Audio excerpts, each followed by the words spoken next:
कहां चर्च खोल लिए खामरा में? अरे इस गांव में तो एक भी घर क्रिश्चियन नहीं है।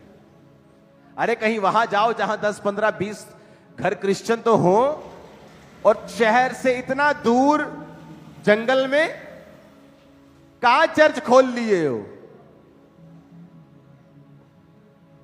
और आज इंडिया का सबसे बड़ा चर्च वो यही है, खामरा में। कहां चर्च खोल लिए हो? नहीं आएंगे लोग। उसका राज्य कहां है?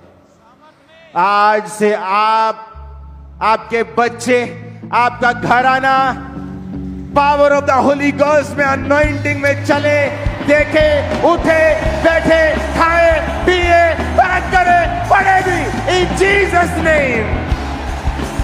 हालेलुया, हालेलुया, आमीन, आमीन।